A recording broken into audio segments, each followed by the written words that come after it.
Welcome back. Our America's Mattress Live Tower Cam finally has a nice clear view of the city skylines behind me as haze and smoke have started to calm down quite a bit here in the Mesa County. 85 degrees outside at the moment. A lot of smoke because, of course, these westerly winds here northwest at the moment have made us not have a lot of that access to that smoke coming down from Rio Blanco County. Moderate weeds here at the moment have made it feel a little bit stuffier in the air if you do have those allergens.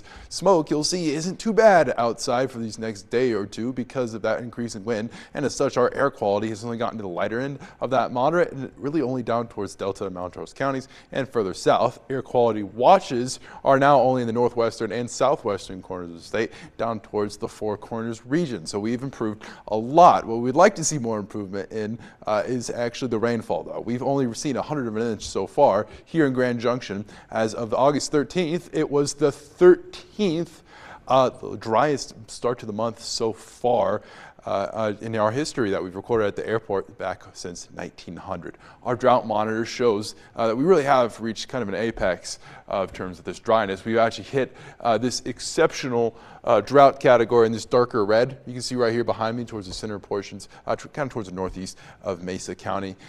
That's about as bad as it gets. It doesn't go further up on the drought monitor. We need long-term sustained rainfall. I don't see that. I think the rainfall we're going to get tomorrow and Saturday that I've talked about previously is going to be relatively light, unfortunately. This high pressure zone moved out of the area. Now we're getting access to that Pacific moisture. That area blue I showed over earlier is that atmospheric short wave. Those typically move out ahead of a low pressure system to cause up a bit of showers here or there. But we're so dry down at the surface without any temperatures in those upper triple digits sometimes that will make us unfortunately not be able to get a lot of that rainfall here at the ground. A lot of cloud cover overnight though. You see we're getting that moisture in the upper air.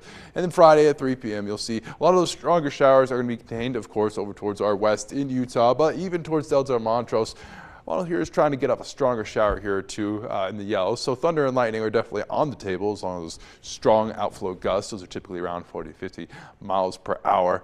Again, I just don't see much of that actual measurable rainfall because it's so dry here at the surface. Our dew points are only going to get about into the 30s, which is going to still allow for that dry air to absorb some of that moisture that does come down. And then we'll get to Saturday here by the evening, not going to be a lot of rainfall at all. I think only a slight chance of those showers Saturday evening. So in terms of actually timing it out for you, widely scattered is about the best as it's going to get. Light showers here or there.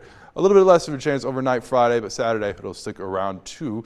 Our future rainfall totals, I am in agreement with our model here. Most of our rainfall will be here on Friday, and it's not exceeding 1/10 of an inch across most of our viewing area. Possible in isolated locations if you do happen to be under a stronger cell, but not that much added on Friday. On Saturday, although I do think a little bit more will happen than what was shown behind me. Again, dew points only getting into those 30s, not quite going to be enough to actually help us out. Tonight, 67 degrees is going to be our low. Cloudy skies, of course. Again, apparently good enough to see a shooting star. Tomorrow, 91 degrees here in Grand Junction, getting those low 90s. Our 7-day forecast going to show a lot of sun as we head into next week. We're going to start to warm up into those 90s. Montrose, we're going to see a bit of stronger chance of those showers sticking around as head into the early midweek. I think moisture might get trapped down towards the San Juans. Upper 80s, getting into lower 90s. As you start out early next week, unfortunately, I do think high pressure is going to be returning. So this weekend will be our one chance for that rainfall.